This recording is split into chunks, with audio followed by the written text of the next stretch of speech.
Start करते salaries का next class, valuation of perquisite in respect of motor car. Valuation of perquisite of motor car. अगर employer ने employ को motor car दिया है use करने के लिए, अगर एम्प्लॉयर ने एम्प्लॉय को मोटर कार दिया है यूज करने के लिए, तो परक्विजिट क्या होगा। हमने लास्ट क्लास में देखा था कि स्पेसिफाइड एम्प्लॉय क्या होता है, परक्विजिट क्या होता है, रेंट फ्री अकोमोडेशन का वैल्यूएशन कैसे करते हैं, इसे हमने ऑलरेडी लास्ट क्लास देख रखा है। देखो बुक में क्या लिखा है, पेज नंबर 162 में। Book is very important, tax में बिना बुक का तुम क्लास कर ही नहीं पाओगे। तो लिखा हुआ है motor car facility provided by an employer is taxable in the hands of employee on the following basis. ठीक है, फॉलोइंग बेसिस पे टैक्सेबल है। उसके देखो बुक में कितना अच्छा से एक चार्ट बना के दिया हुआ है। तो सबसे पहला पॉइंट में लिखा है कार इज ओन्ड बाई, पहला कॉलम बनाया उसने कार इज ओन्ड बाई। दूसरा कॉलम बनाया है car is maintained by. Car is owned by मतलब गाड़ी किसका है, कार इज मेंटेन्ड बाई मतलब उसका खर्चा पानी कौन चला रहा है। देखो गाड़ी चलाने के लिए तो खर्चा होता है ना, पेट्रोल डीजल भरवाना, ठीक है, उसका रेगुलर रूटीन मेंटेनेंस करवाना। यूज्ड बाय एम्प्लॉय फॉर, अब देखो जो मोटर कार एम्प्लॉयर एम्प्लॉय को देगा वो एम्प्लॉय 3 काम के लिए यूज कर सकता है। या तो पूरा ऑफिशियल पर्पस के लिए, एम्प्लॉयर ने एम्प्लॉय को मोटर कार दिया है या तो वो पूरा ऑफिशियल पर्पस के लिए यूज करेगा एम्प्लॉय, या तो सिर्फ अपना पर्सनल पर्पस के लिए यूज करेगा, यहां वहां घूमने जाएगा गाड़ी लेके, ठीक है, या फिर partly for official and partly for personal purpose, मतलब थोड़ा गाड़ी का ऑफिशियल यूज भी करेगा और थोड़ा पर्सनल यूज भी करेगा। तो जो एम्प्लॉयर कार देगा एम्प्लॉय को, एम्प्लॉय उसका 3 तरीके से यूज कर सकता है। आइदर वो एम्प्लॉय गाड़ी को पूरा ऑफिशियली यूज कर रहा है फॉर ऑफिशियल पर्पस। एक चीज सोचो, एम्प्लॉयर ने एम्प्लॉय को कार गिफ्ट किया, सॉरी गिफ्ट नहीं परक्विजिट में दिया, ठीक है, एम्प्लॉयर ने एम्प्लॉय को, ठीक है, कार दिया है और कार एम्प्लॉय सिर्फ ऑफिशियल पर्पस के लिए यूज कर रहा है। तो क्या एम्प्लॉय को कोई बेनिफिट मिल रहा है, क्या एम्प्लॉय को कोई बेनिफिट मिल रहा है? आंसर है नहीं, कोई बेनिफिट नहीं मिल रहा है।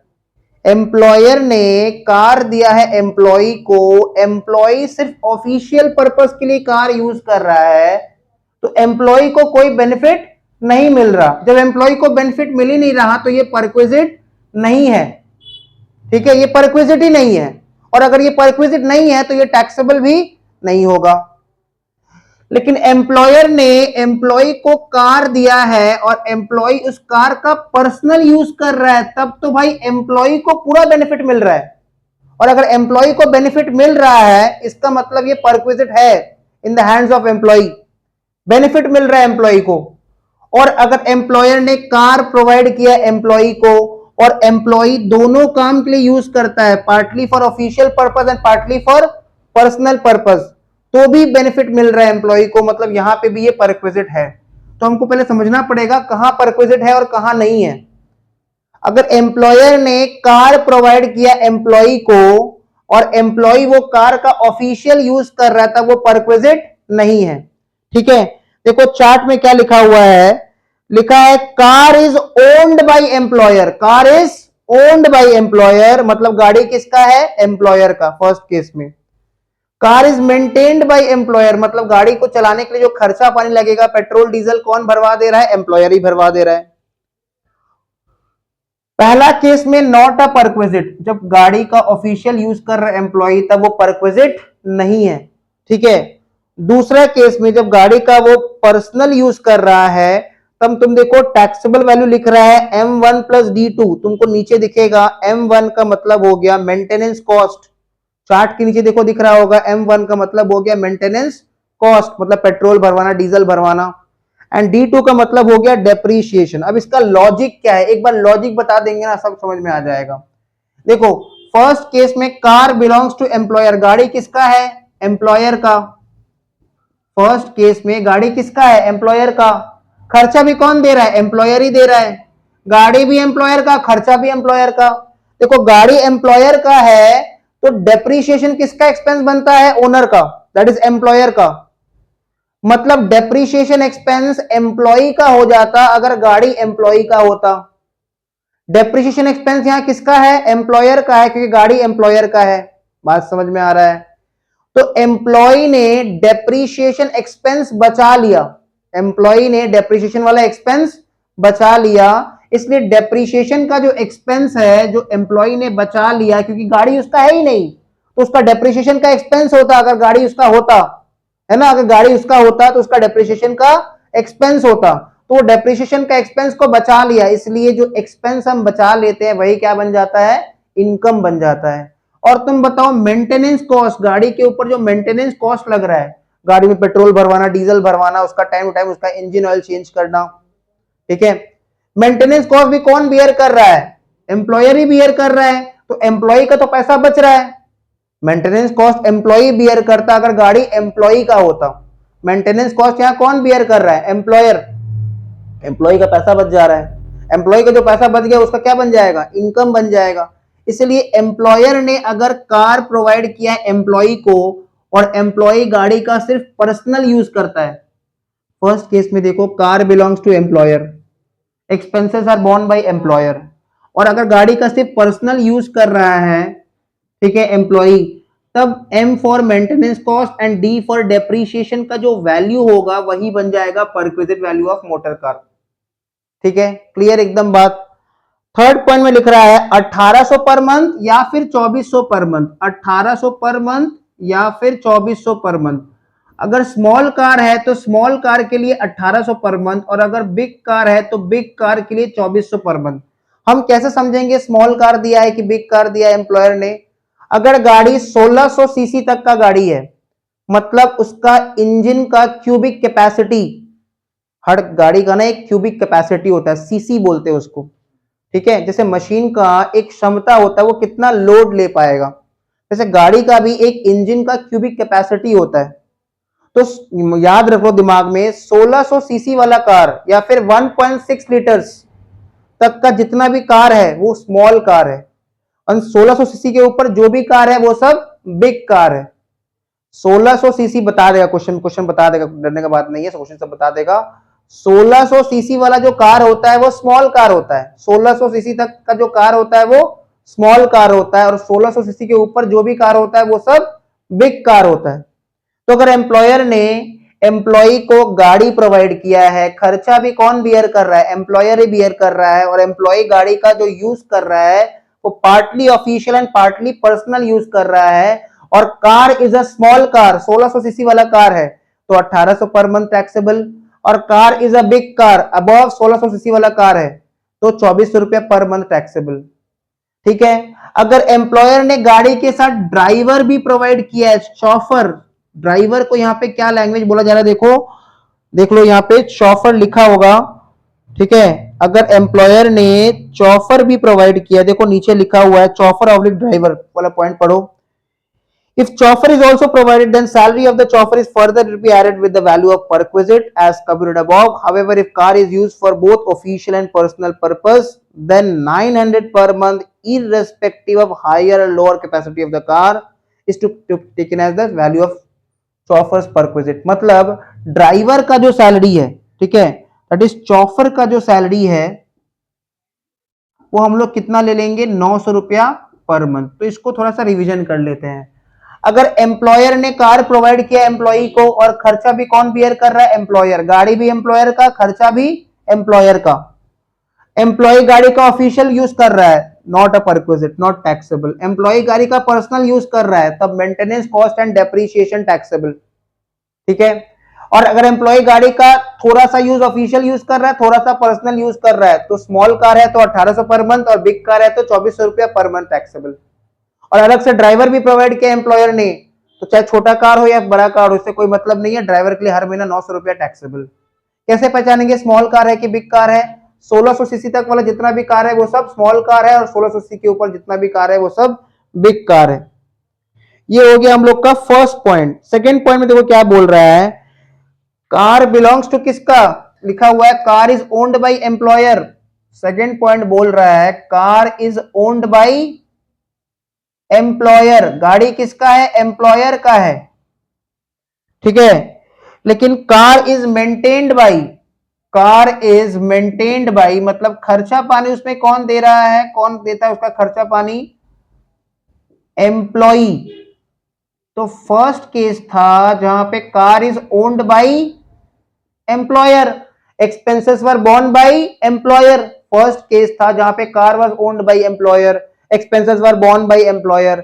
सेकेंड केस है जहां पे car is owned by employer लेकिन खर्चा कौन दे रहा है, आपकी बार एम्प्लॉय दे रहा है। सोचो गाड़ी एम्प्लॉयर का है बट उसमें जो भी खर्चा लग रहा है वो किसके पॉकेट से जा रहा है, एम्प्लॉय के पॉकेट से जा रहा है। और गाड़ी का वो ऑफिशियल यूज कर रहा है, थोड़ा बुद्धि लगाओ, गाड़ी एम्प्लॉयर का, खर्चा एम्प्लॉय भर रहा है और गाड़ी का ऑफिशियल यूज कर रहा है। क्या एम्प्लॉय को कोई बेनिफिट मिल रहा है, नहीं, उल्टा यहां पे उल्टा हो रहा है, एम्प्लॉय बेनिफिट दे रहा है एम्प्लॉयर को, एम्प्लॉय बेनिफिट दे रहा है एम्प्लॉयर को।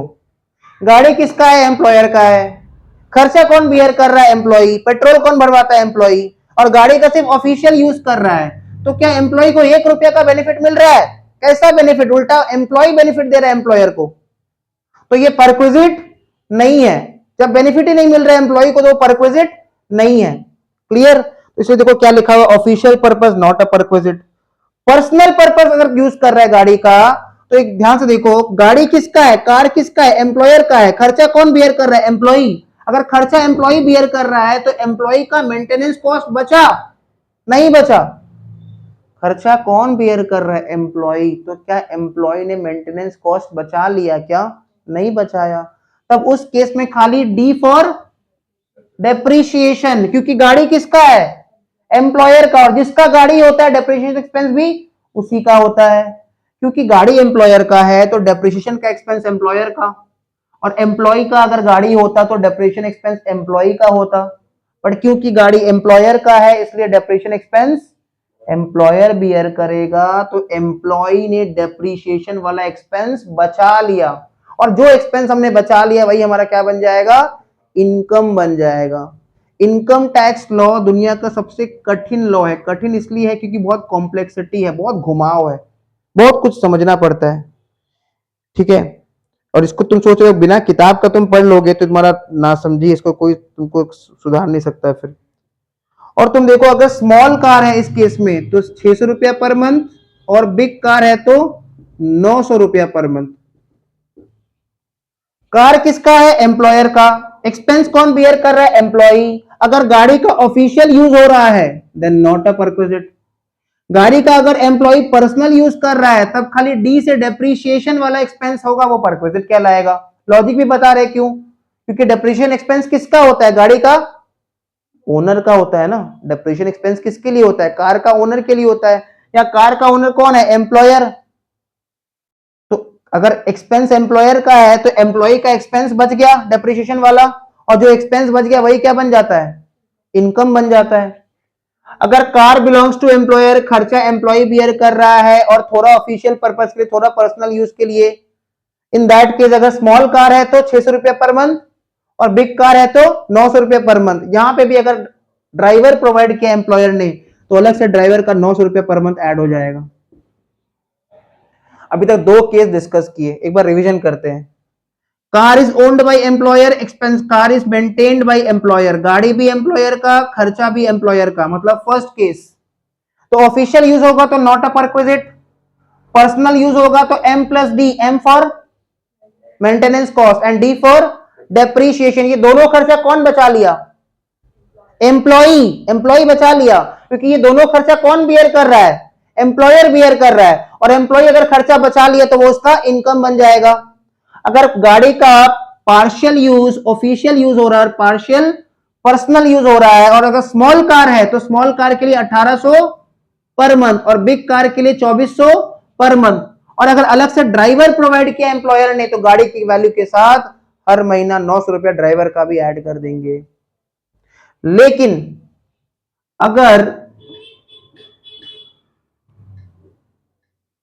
क्वेश्चन ऐसा बोलता है कि car is owned by employer but expenses are borne by employee. गाड़ी एम्प्लॉयर का बट खर्चा कौन बियर कर रहा है? एम्प्लॉई। और अगर ऑफिशियल यूज कर रहा है गाड़ी का तो क्या वो परक्विजिट है? क्या एम्प्लॉय को कोई बेनिफिट मिल रहा है? कोई बेनिफिट नहीं मिल रहा है, उल्टा एम्प्लॉय बेनिफिट दे रहा है एम्प्लॉयर को, है कि नहीं? अगर तुम सोचो तुम एम्प्लॉय होते हैं, तुम पेट्रोल भरवा रहे हो, गाड़ी एम्प्लॉयर का है, खाली ऑफिशियल ड्यूटी के लिए यूज कर रहे हो, तो तुम बेनिफिट दे रहे हो एम्प्लॉयर को, एम्प्लॉयर तुमको कोई बेनिफिट नहीं दे रहा है, तो परक्विजिट नहीं है। लेकिन अगर पर्सनल यूज का बात करें, अगर गाड़ी का सिर्फ पर्सनल यूज हो रहा है तो मेंटेनेंस कॉस्ट कौन बियर कर रहा है? एम्प्लॉय। तो उसका पैसा तो बचा नहीं, लेकिन डेप्रिसिएशन का एक्सपेंस बचा लिया एम्प्लॉय, क्योंकि कार बिलोंग्स टू एम्प्लॉयर, इसलिए डेप्रिसिएशन का जो एक्सपेंस है वो एम्प्लॉय का इनकम बन जाएगा। लॉजिकली समझोगे ना, सारा चार्ट याद हो जाएगा। और अगर car belongs to employer, car is owned by employer, expenses borne by employee, और गाड़ी का दोनों यूज हो रहा है, ऑफिशियल भी और पर्सनल भी, तो स्मॉल कार के लिए कितना? ₹600 पर मंथ, और बिग कार के लिए ₹900 पर मंथ। और अगर अलग से ड्राइवर प्रोवाइड किया है तो ड्राइवर का अलग से 900 पर मंथ। थर्ड पॉइंट देखो, थर्ड केस क्या है? थर्ड केस बोल रहा है car is owned by employee. इस अब की बार थर्ड पॉइंट में गाड़ी एम्प्लॉई का है, car is owned by employee, लेकिन खर्चा कौन बियर कर रहा है? एम्प्लॉयर। एक बार बिना किताब देखे हम लोग थोड़ा सा ये पहला 2 पॉइंट डिस्कस करते हैं, ठीक है? बिना किताब को देखे पहला 2 पॉइंट डिस्कस करते हैं, तीसरा को बाद में देखेंगे।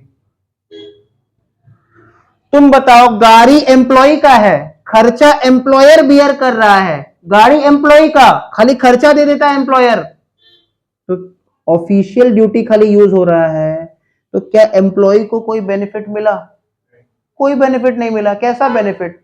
तो नॉट अ परक्विजिट। लेकिन गाड़ी एम्प्लॉय का है, पेट्रोल भरवा दे रहा है एम्प्लॉयर, तो एम्प्लॉय को बेनिफिट मिला, क्योंकि जो मेंटेनेंस का खर्चा है वो कौन बियर कर रहा है? एम्प्लॉयर। तो वो खर्चा एम्प्लॉय के पॉकेट से नहीं जा रहा है, वो मेंटेनेंस कॉस्ट बचा लिया ना, मेंटेनेंस वाला कॉस्ट बचा लिया, एम फॉर मेंटेनेंस कॉस्ट बचा लिया, वही क्या बन जाएगा उसका? Perquisite value of motor car. Clear? लेकिन अगर ऐसा केस है कि car is owned by employee, expenses are borne by employer, और गाड़ी का दोनों यूज हो रहा है, partly for official purpose and partly for personal purpose. देखो उसमें क्या लिखा हुआ है, उसमें साफ साफ लिखा हुआ है एक्चुअल एक्सपेंडिचर, ठीक है? Actual expenditure incurred by the employer as reduced by ₹1800 या फिर 2400 per month, further deduction of ₹900 per month for driver. अब देखो इसमें क्या हो रहा है ना, इसमें ना खिचड़ी हो जा रहा है, तो ध्यान से समझना, ध्यान से समझना क्या कैसा लॉ बनाया है। गाड़ी किसका है? एम्प्लॉय का। खर्चा कौन बियर कर रहा है? एम्प्लॉयर। अब गाड़ी दोनों यूज हो रहा है, थोड़ा ऑफिशियल भी थोड़ा पर्सनल भी। मान लो गाड़ी का यूज पूरा साल में हुआ है 40,000 रुपया के लिए, मतलब 40,000 रुपया खर्चा हुआ है, एक्चुअल एक्सपेंडिचर, ध्यान समझ लो, एई मतलब एक्चुअल एक्सपेंडिचर, ठीक है?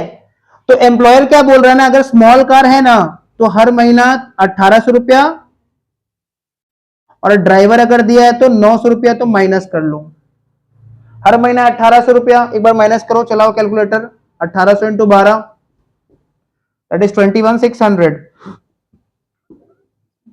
40,000 अगर पूरा साल का गाड़ी चलाने का खर्चा है, इसमें पर्सनल यूज हम 21,600 मान लेते हैं। कैसे याद है? फर्स्ट केस याद करो, स्मॉल कार के लिए 1800 पर मंथ और बिग कार के लिए 2400 पर मंथ। स्मॉल कार के लिए first case, when car belongs to employer, expenses are borne by employer, तो फर्स्ट केस में यहाँ पे 1800 पर मंथ और वहां पे 2400 पर मंथ हो रहा था।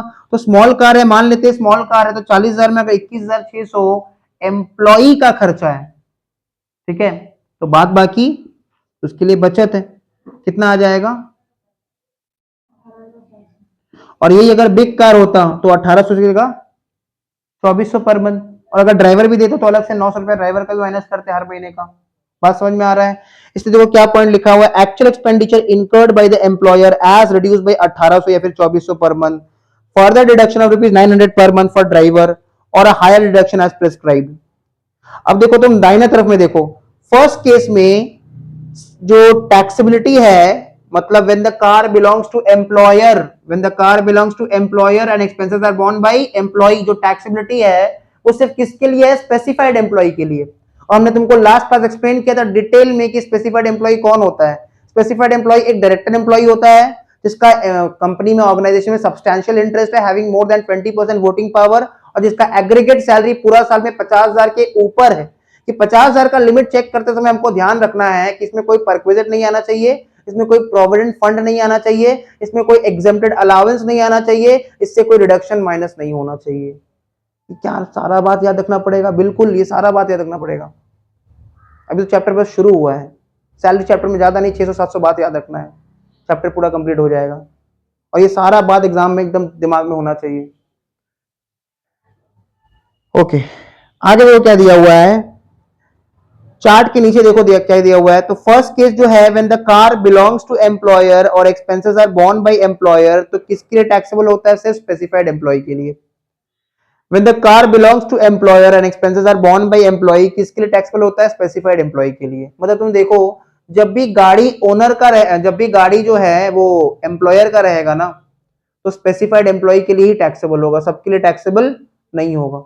अब स्पेसिफाइड एम्प्लॉय है या नहीं है, वो तो क्वेश्चन देखने से समझ में आएगा, क्योंकि स्पेसिफाइड एम्प्लॉय कौन होता है? और डायरेक्टर एम्प्लॉय स्पेसिफाइड एम्प्लॉय होता है जिसका कंपनी में सब्सटैंशियल इंटरेस्ट है, having more than 20% voting power, या फिर जिसका एग्रीगेट सैलरी पूरा साल का सैलरी 50,000 के ऊपर है। और 50,000 का लिमिट चेक करते समय इसमें कोई परक्विजिट नहीं होना चाहिए, इसमें कोई एग्जेम्प्टेड अलाउंस नहीं होना चाहिए, इसमें कोई रिडक्शन माइनस नहीं किया हुआ होना चाहिए, इसमें कोई प्रोविडेंट फंड नहीं होना चाहिए। ये सम्स देख के पता चलेगा, जब हम लोग सम्स करेंगे, अभी तो हम लोग लॉ सीख रहे हैं, तो सब सम्स करेंगे तब देख के पता चलेगा। अच्छा, आगे देखो क्या दिया हुआ है और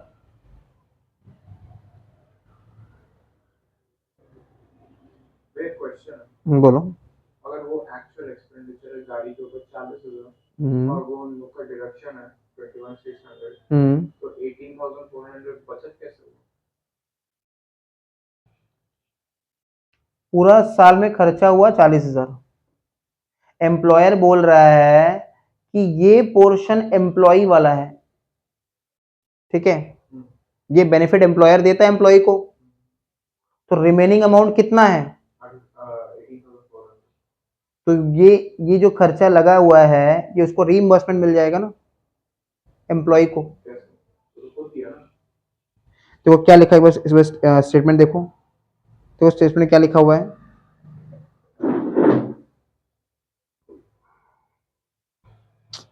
बहुत प्रॉब्लम होता है फोन से पढ़ाने में, मेरा खुद का बुक जो है वो इधर उधर हो रखा है।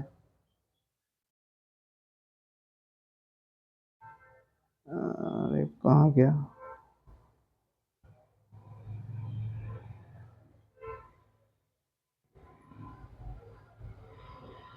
देखो क्या लिखा है, actual expenditure incurred by the employer, खर्चा कौन कर रहा है? एम्प्लॉयर कर रहा है ना। देखो यहाँ पे थर्ड केस क्या था? थर्ड केस था car is owned by employee and expenses are borne by employer, तो खर्चा कौन किया? 40,000 रुपया एम्प्लॉयर किया है ना। देखो साफ साफ लिखा है, actual expenditure borne by employer as reduce by 1800 per month, ठीक है। तो बाद बाकी जो मिल रहा है यही तो परक्विजिट वैल्यू हो जाएगा, क्योंकि 1800 पर मंथ तो स्मॉल कार के लिए 1800 पर मंथ, बिग कार के लिए 2400 पर मंथ, तो माइनस कर देंगे तो रिमेनिंग वैल्यू जो होगा वही परक्विजिट होगा ना।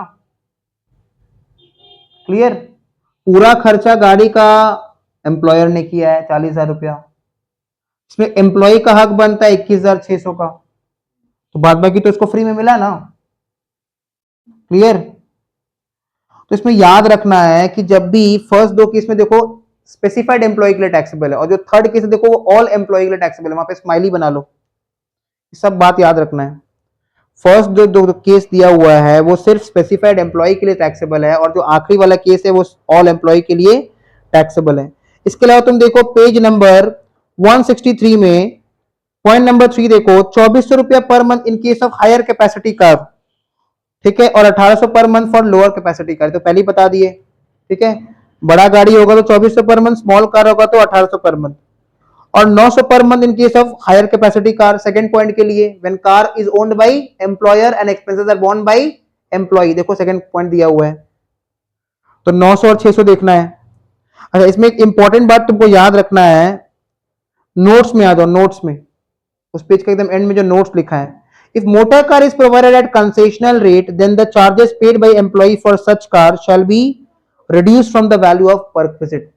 मान लो मोटर कार अगर कंसेशनल रेट पे एम्प्लॉयर ने प्रोवाइड किया, मतलब सस्ता में प्रोवाइड किया है, ठीक है, मतलब पेट्रोल का जहां हमको 1000 रुपए लगता, एम्प्लॉयर ने पता नहीं कैसे 800 रुपए में करवा दिया, तो हमको 200 रुपए सस्ता पड़ रहा है, तो उतना अमाउंट हम लोग परक्विजिट वैल्यू से रिड्यूस कर देंगे। फिर क्या लिखा था, word month denotes completed month, मतलब मान लो एम्प्लॉयर ने 4 मई 2023 को एम्प्लॉय को गाड़ी प्रोवाइड किया, 4 मई 2023 को एम्प्लॉय को गाड़ी प्रोवाइड किया, और हमारा जो ईयर है वो अप्रैल से मार्च तक का है, ये बात तो क्लियर है ना। तो एक बात बताओ, क्या अप्रैल महीने में गाड़ी एम्प्लॉय के पास था? नहीं। क्या मई महीने में गाड़ी एम्प्लॉय के पास था? बिल्कुल था, क्योंकि 4 मई को प्रोवाइड किया, लेकिन मई महीना को काउंट नहीं करेंगे, ठीक है, मई महीना को काउंट नहीं करेंगे। देखो क्या लिखा है, the word month denotes the completed month, any part of the month shall be ignored. 4 मई को प्रोवाइड किया ना, तो पार्ट ऑफ द मंथ में अगर रहेगा तो इसको इग्नोर कर देंगे। मतलब कैलकुलेशन कहां से होगा, जून से लेके मार्च तक, ठीक है। तो तुम में काउंट हो जाता ना, फर्स्ट में काउंट हो जाता, और 4 में तो पार्ट ऑफ द मंथ हो गया ना, बाकी 3 दिन 2 दिन का क्या होगा। तो ये देखो, ये बहुत इंपॉर्टेंट है, एग्जाम में इसमें से क्वेश्चन जरूर आएगा, इसको याद रखना।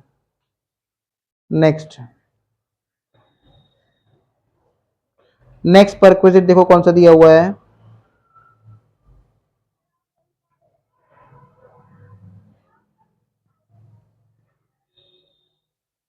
नेक्स्ट परक्विजिट तुमको दिखेगा, valuation of perquisite in respect of vehicle other than motor car. देखो मिला, valuation of perquisite in respect of vehicle other than motor car, page number बता देना थोड़ा। 166, पेज नंबर 166 में आ जाओ। Valuation of perquisite in respect of vehicle other than motor car.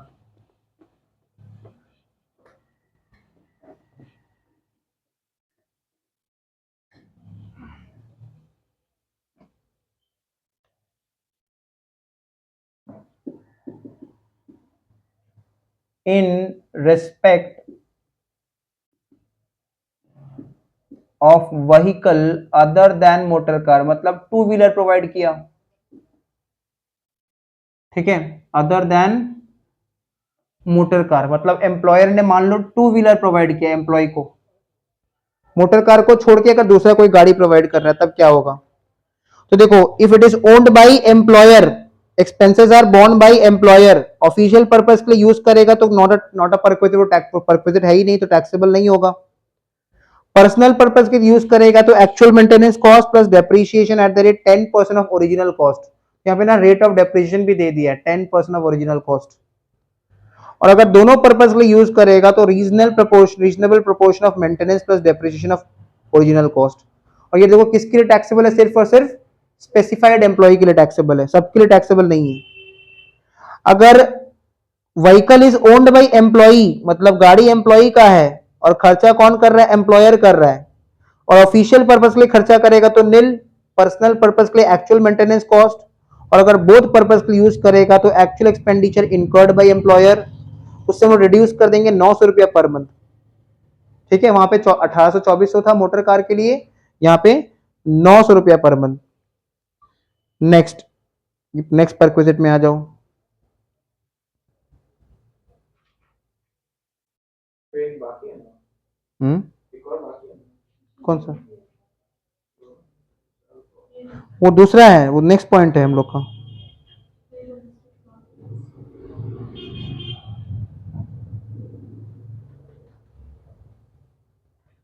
Other than motor का क्या हो गया, 2 wheeler. Now valuation of perquisite in respect of free domestic servant, देखो एम्प्लॉयर ने फ्री में डोमेस्टिक सर्वेंट दिया, घर का नौकर प्रोवाइड किया एम्प्लॉयर ने, तो ये ना डोमेस्टिक सर्वेंट फुल्ली टैक्सेबल होता है, याद रखना, सीधा बात याद रखना, डोमेस्टिक सर्वेंट अगर एम्प्लॉयर ने डोमेस्टिक सर्वेंट प्रोवाइड किया है तो फुल्ली टैक्सेबल रहेगा, ठीक है। एम्प्लॉयर ने डोमेस्टिक सर्वेंट प्रोवाइड किया है तो फुल्ली क्या रहने वाला, टैक्सेबल रहने वाला है। तो वो क्या लिखा हुआ है, सर्वेंट अगर अपॉइंट किया है एम्प्लॉयर ने, मतलब सर्वेंट को रखा है अगर एम्प्लॉयर ने, तो टैक्सेबल क्या होगा, actual cost to the employer is taxable as perquisite, but taxable किसके हाथ में होगा, सिर्फ स्पेसिफाइड एम्प्लॉय के लिए। अगर सर्वेंट को अपॉइंट किया है एम्प्लॉयर ने तो टैक्सेबल होगा सिर्फ स्पेसिफाइड एम्प्लॉय के लिए, लेकिन सर्वेंट को अगर अपॉइंट किया है एम्प्लॉय ने तो टैक्सेबल होगा ऑल एम्प्लॉय के लिए। पेज नंबर 167 में दिया हुआ है। अगर सर्वेंट को हायर किया है, अपॉइंट किया है एम्प्लॉयर ने, तो टैक्सेबल किसके लिए होगा? सिर्फ और सिर्फ स्पेसिफाइड एम्प्लॉय।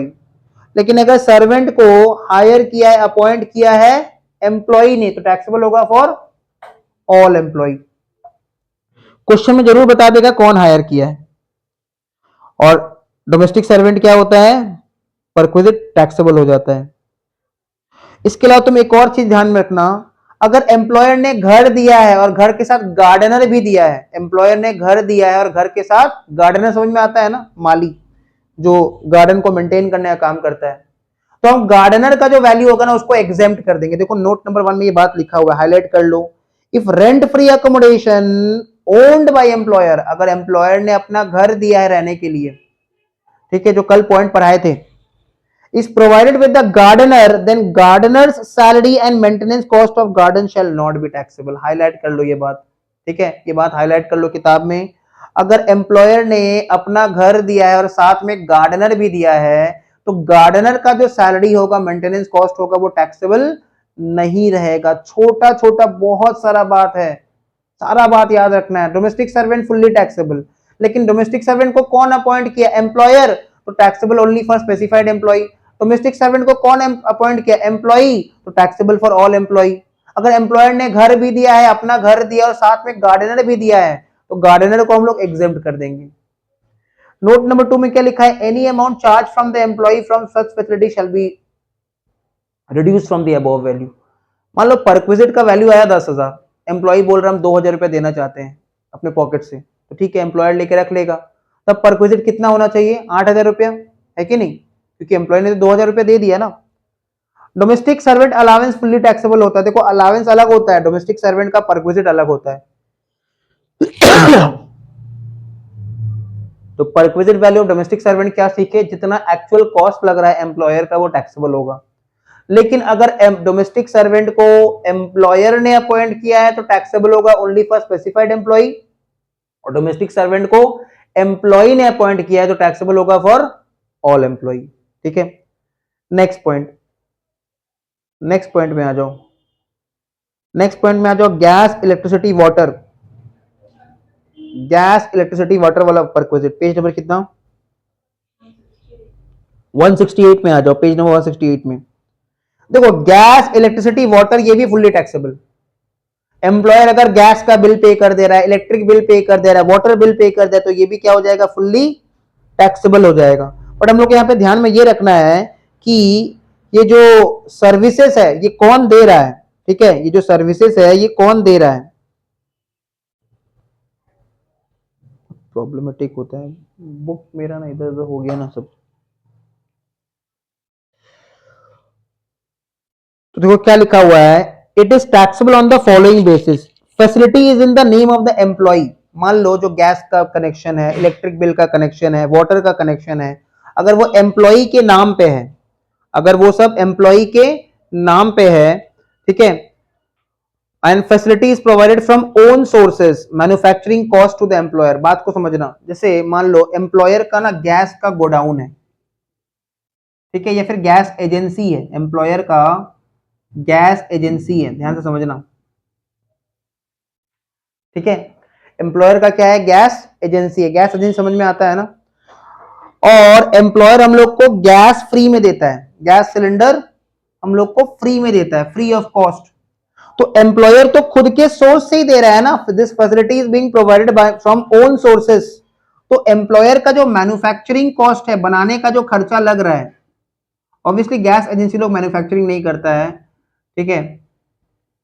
मान लो कि इलेक्ट्रिक का जो खर्चा लग रहा है, मान लो वो मैन्युफैक्चरिंग कॉस्ट जो भी लग रहा है, ठीक है, वो सब क्या हो जाएगा? टैक्सेबल हो जाएगा, अगर खुद के सोर्स से दे रहा है। सपोज हम लोग इलेक्ट्रिक का सर्विस देते हैं, ठीक है, और मेरा एम्प्लॉय को हम लोग ये सर्विस फ्री ऑफ कॉस्ट पे दे रहे हैं, तो इलेक्ट्रिक का सर्विस प्रोवाइड करने के लिए जो हमारा मैन्युफैक्चरिंग कॉस्ट है, ठीक है, वो हो जाएगा परक्विजिट वैल्यू।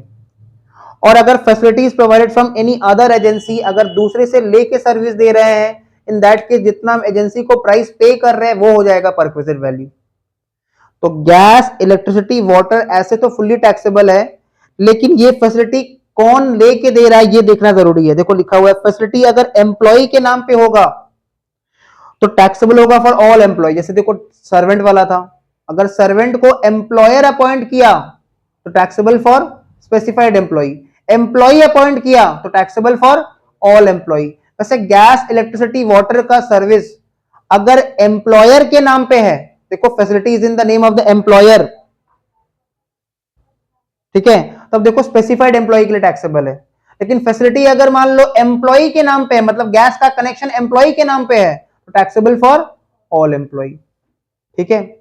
तो ऐसे याद रखना है कि फैसिलिटी अगर गैस, इलेक्ट्रिसिटी, वाटर का फैसिलिटी अगर एम्प्लॉई के नाम पे है, एम्प्लॉई के नाम पे है, क्लियर, अगर एम्प्लॉई के नाम पे है तो टैक्सेबल रहेगा फॉर ऑल एम्प्लॉई। लेकिन अगर कनेक्शन अगर एम्प्लॉयर के नाम पे है तो टैक्सेबल रहेगा ओनली फॉर स्पेसिफाइड एम्प्लॉय। ये सारा बात क्लियर हो जाएगा सम्स करते करते, लेकिन पहले ये सारा लॉ जानना जरूरी है। नेक्स्ट, उसके बाद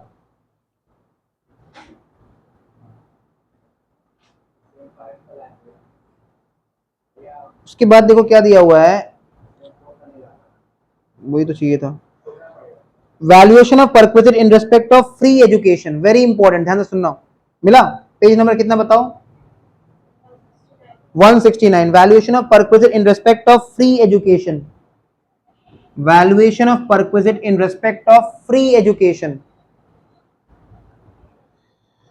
तो इसमें क्या होगा, देखो एम्प्लॉय का बच्चा है और मान लो एम्प्लॉयर का स्कूल में पढ़ रहा है, ठीक है, valuation of perquisite in respect of free education, in respect of free education,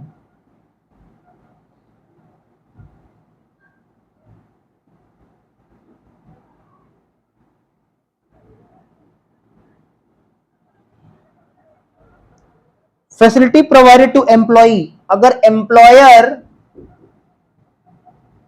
education facility employee को प्रोवाइड कर रहा है देन नॉट टैक्सेबल, क्योंकि ये परक्विजिट है ही नहीं, ठीक है। एम्प्लॉयर एजुकेशन फैसिलिटी एम्प्लॉय को प्रोवाइड कर रहा है देन नॉट टैक्सेबल, क्योंकि ये परक्विजिट नहीं है, ठीक है।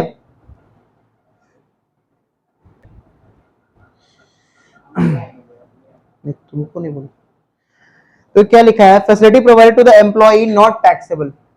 फिर क्या लिखा हुआ है, facility provided to family member, ठीक है, फैसिलिटी अगर एम्प्लॉयर एजुकेशन फैसिलिटी प्रोवाइड कर रहा है, एम्प्लॉयर एजुकेशन फैसिलिटी प्रोवाइड कर रहा है, एजुकेशन फैसिलिटी प्रोवाइड कर रहा है, ठीक है, फैमिली मेंबर को। नाउ फैमिली मेंबर दो तरह का हो सकता है, children of employ,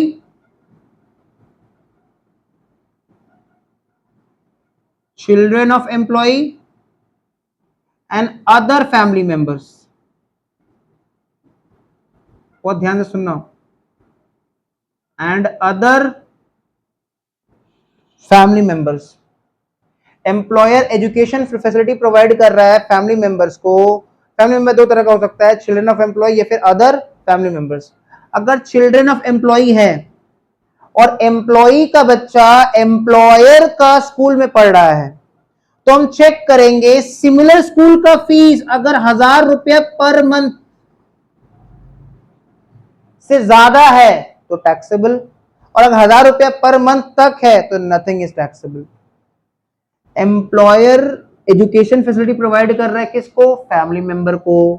family member में चिल्ड्रन, एम्प्लॉय का चिल्ड्रन, एम्प्लॉय का जो बच्चा है वो अगर एक ऐसा स्कूल में पढ़ रहा है which is owned and maintained by the employer, देखो ये बात लिखा हुआ है, facility provided in institution owned by the employer, पहले बोलने दो, पहले दो बुक में देखो, facility provided in institution owned by employer. Book नहीं रहेगा तो नहीं समझ में आएगा, सारा कहानी बुक में है, हम कुछ नहीं कर रहे, हम बुक का लिखा बता रहे सिर्फ। Facility provided in the institution, highlight कर लो word, in the institution owned by employer, highlight कर लो word in the institution owned by employer. अगर एम्प्लॉय का बच्चा एम्प्लॉयर के स्कूल में पढ़ रहा है और सिमिलर स्कूल का फीस अगर 1000 रुपया पर मंथ क्रॉस कर गया तो टैक्सेबल, और क्रॉस नहीं किया तो नथिंग इज टैक्सेबल। देखो लिखा हुआ है cost of such education in similar institution subject to an exemption of ₹1000 per month per child shall be taxable.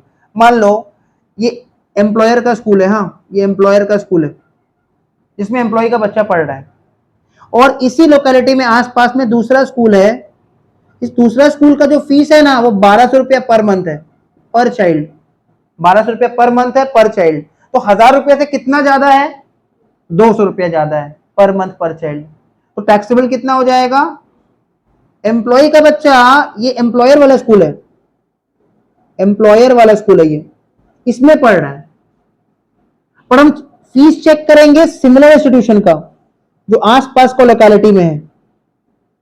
अगर सिमिलर इंस्टीट्यूशन का फीस 1200 पर मंथ जो कि 1000 रुपया से ऊपर है तो सिर्फ 200 रुपया पर मंथ टैक्सेबल होगा। हम 2-3 बार रिपीट करेंगे, बात समझ में आएगा, एकदम ध्यान से सुनना। एम्प्लॉय का बच्चा कहां पढ़ रहा है, एक ऐसा स्कूल में पढ़ रहा है which is owned and maintained by the employer, लेकिन इस स्कूल का फीस पता नहीं करेंगे हम लोग, इसका फीस से हमको मतलब नहीं है क्योंकि यहां तो फीस लग ही नहीं रहा है, क्योंकि एम्प्लॉयर ने बोला है जाओ अपने बच्चों को फ्री में पढ़ाओ मेरा स्कूल में, कोई फीस नहीं लगेगा। तो फीस का बात कहां से करें। और तुम्हारे मन डाउट आ रहा है, दूसरे से पूछ लेते हैं। भाई दूसरे से पूछेंगे, एम्प्लॉयर का ही तो स्कूल है, एम्प्लॉयर एम्प्लॉय में सेटिंग हो रखा है, फीस कम बता देना। एम्प्लॉयर बोला ठीक है हम कम बता देंगे, इनकम टैक्स वाला हमसे पूछेगा हम कम बता देंगे। इनकम टैक्स ने दूसरा रास्ता निकाल लिया, बोला हम तुमसे नहीं पूछेंगे, हम सिमिलर स्कूल जो नियर बाई लोकेलिटी में उसका फीस पता करेंगे, क्योंकि सर दोनों का फीस सेम ही ना होगा। सिमिलर इंस्टीट्यूशन का फीस जो नियर बाई लोकेलिटी में उसका फीस सेम ही तो होगा। बात समझ में आ रहा है। जैसे मान लो नेशनल स्कूल है यहाँ पे और उसके पीछे सेंट लॉरेंस है, दोनों का फीस मोर और लेस सेम है, पढ़ाई भी मोर और लेस सेम है, दोनों में पढ़ाई नहीं होता। समझ में आ रहा है। तो एम्प्लॉयर का स्कूल में बच्चा पढ़ रहा है बट जिसमें एम्प्लॉय का 1 रुपया पैसा नहीं लग रहा है, तो सरकार ने लॉ क्या बनाया, इसके आसपास लोकेलिटी में जो सिमिलर स्कूल होगा उसका फीस पता करो। अगर इस स्कूल का फीस 1000 रुपया से ज्यादा है तो टैक्सेबल, और अगर 1000 रुपया तक है per month per child then nothing is taxable. मान लो स्कूल का फीस 1100 पर मंथ है तो कितना टैक्सेबल होगा, 100 रुपया पर मंथ। मान लो स्कूल का फीस 999 रुपया पर मंथ है, कितना टैक्सेबल होगा, कुछ भी टैक्सेबल नहीं। मान लो स्कूल का फीस 1000 पर मंथ है तो कितना टैक्सेबल होगा, कुछ भी टैक्सेबल नहीं। समझ में आ रहा है कितना कठिन लॉ बनाया गया है। अब ये एम्प्लॉय के बच्चे के लिए। अब अगर कोई दूसरा कोई है, देखो अदर फैमिली मेंबर लिखा हुआ है point, other family member. Other family member के लिए क्या लिखा हुआ है, cost of education in similar institution. मान लो अदर फैमिली मेंबर में कौन कौन आएगा, फादर मदर, क्या वो लोग भी पढ़ने जा सकते हैं, हाँ पढ़ने का कोई एज थोड़ी होता है, ठीक है, वाइफ, ठीक है, मतलब स्पाउस, या फिर चिल्ड्रन, चिल्ड्रन तो यहां कवर्ड हो गए, ठीक है। मान लो ब्रदर सिस्टर भी हो सकते हैं, वो तो पढ़ने जा ही सकते हैं। तो अदर फैमिली मेंबर अगर पढ़ना चाहता है तो हम लोग क्या पता करेंगे उसमें, cost of education in similar institution. तो cost of education in similar institution taxable हो जाएगा। यहां पे 1000 रुपया कोई लिमिट नहीं है, cost of education in similar institution taxable हो जाएगा। हम यहां तक का पहले रिवीजन करा रहे हैं, ध्यान से सुनना। पहला बार सुनने से थोड़ा रफ रहता है, दूसरा बार, तीसरा बार, चौथा बार में थोड़ा क्लियर हो जाता है। एम्प्लॉयर एजुकेशन फैसिलिटी दे रहा है एम्प्लॉय को, टैक्सेबल नहीं है। एम्प्लॉयर एजुकेशन फैसिलिटी दे रहा है फैमिली मेंबर को, फैमिली मेंबर में चिल्ड्रन ऑफ एम्प्लॉय जो एम्प्लॉयर का स्कूल में पढ़ रहा है, इसमें एम्प्लॉय का 1 भी रुपया फीस नहीं लग रहा है। तो इनकम टैक्स वाले लोग बोल रहा है हम लोग इस स्कूल का फीस पता नहीं करेंगे, हम लोग सिमिलर स्कूल का फीस पता करेंगे। अगर सिमिलर स्कूल का फीस 1000 रुपया से ज्यादा है तो जितना ज्यादा है उतना टैक्सेबल, अगर 1000 रुपया तक है देन नथिंग इज टैक्सेबल। बच्चे को छोड़ के, एम्प्लॉय को बच्चे को छोड़ के दूसरा कोई फैमिली मेंबर पढ़ने जा रहा है तो पता करो, ये तो एम्प्लॉयर का स्कूल है, ये मान लो यही वाला एम्प्लॉयर का स्कूल है, जिसमें दूसरा फैमिली मेंबर पढ़ने जा रहा है, एम्प्लॉय का भाई बहन पढ़ने जा रहा है स्कूल में, school which is owned and maintained by the employer.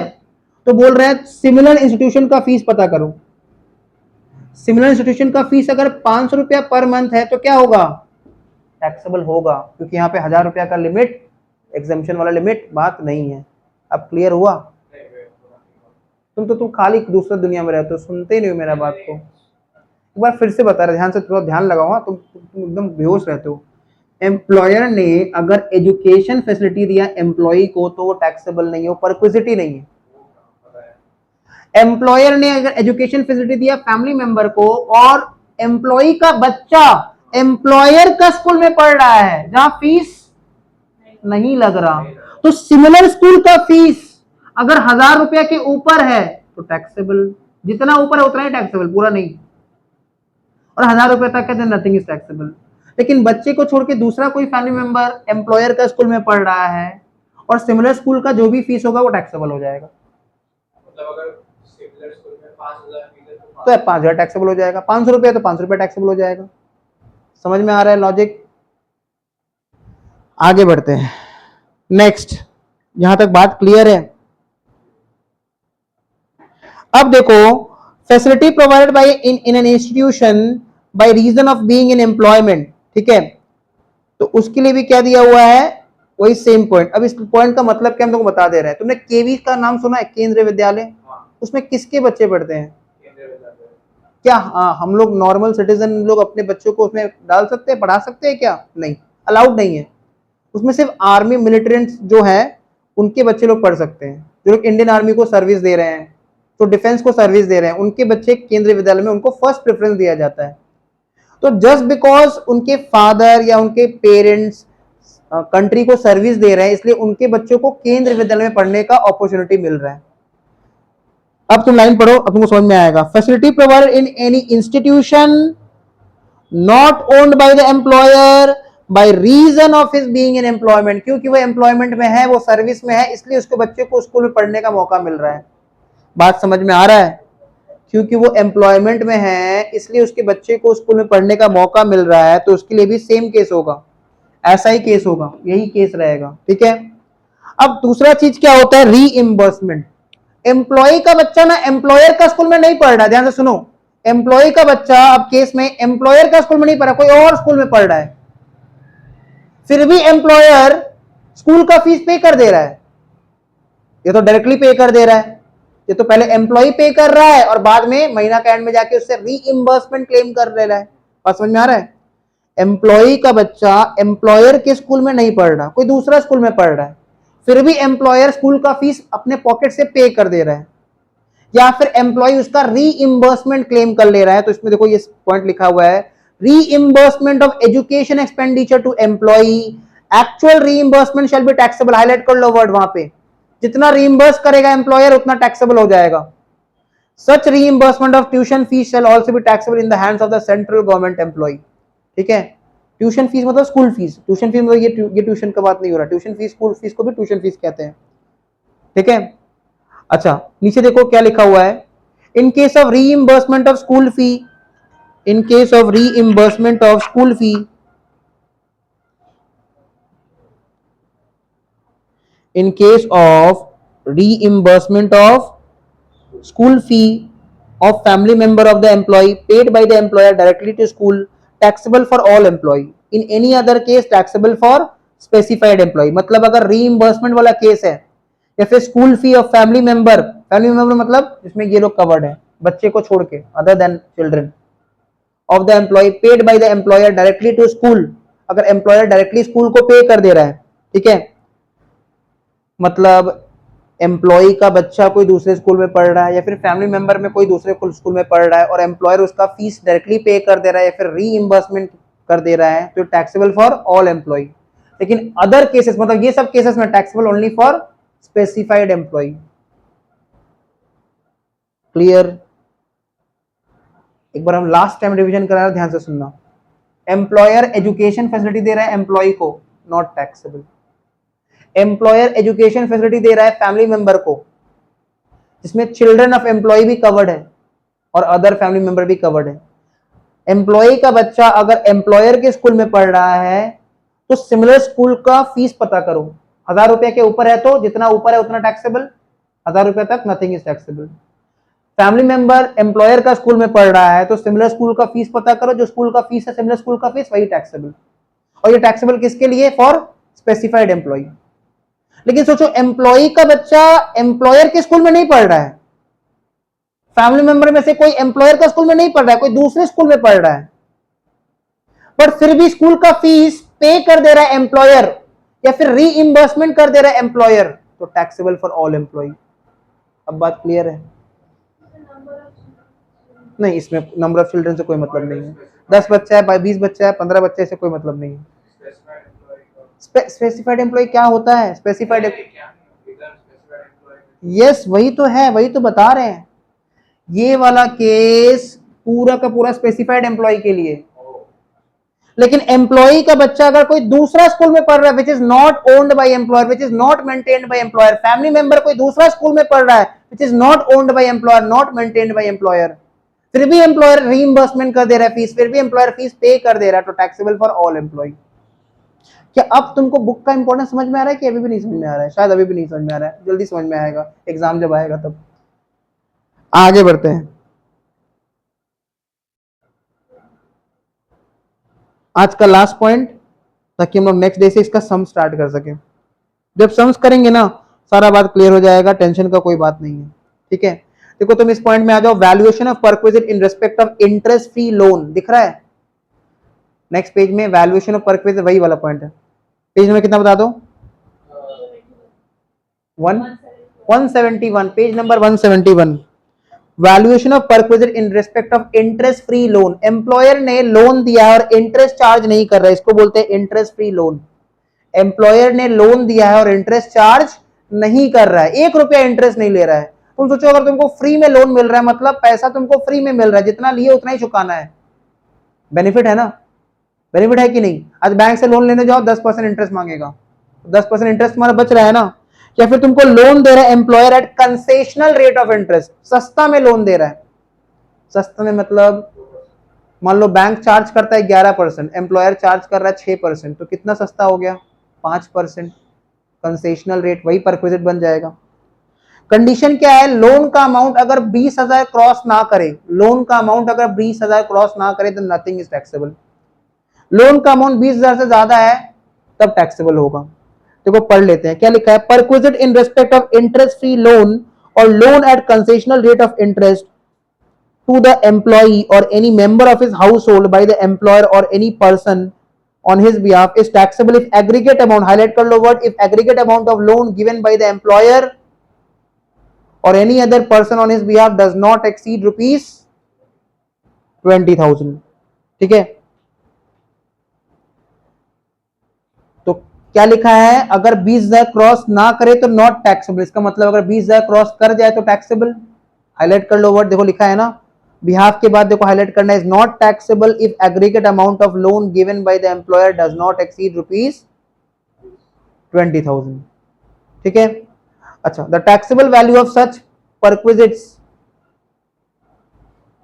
shall be determined as per the rate as on the first day of the relevant previous year। मतलब 1 अप्रैल 2023 का जो रेट रहेगा ना, रेट ऑफ इंटरेस्ट एसबीआई का, हमको कौन सा bank का एसबीआई का कौन सा बैंक का रेट ऑफ इंटरेस्ट के अकॉर्डिंग सम बनाना है? एसबीआई का रेट ऑफ इंटरेस्ट। एसबीआई का रेट ऑफ इंटरेस्ट जो प्रिवेल करेगा फर्स्ट डे ऑफ अप्रैल को।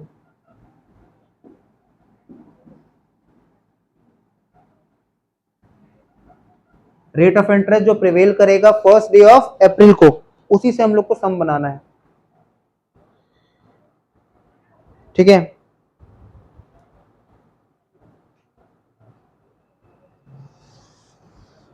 फिर देखो क्या दिया हुआ इसमें,